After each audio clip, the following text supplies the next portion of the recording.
Although this sounds a little bit like consultant speak, it is really important to move away from simply tracking what people do. Don't get me wrong, that data is important that you capture it, but to get to the point of listening, understanding why they do it. What do we mean by that? So I've got a very simple example to kind of show this, to help us think through this.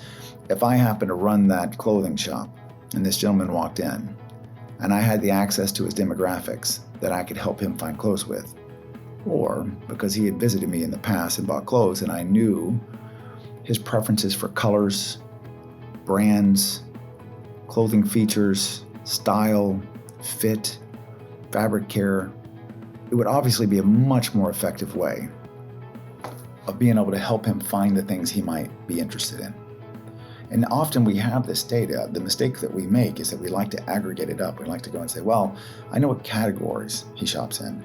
I know what brands maybe he buys, maybe.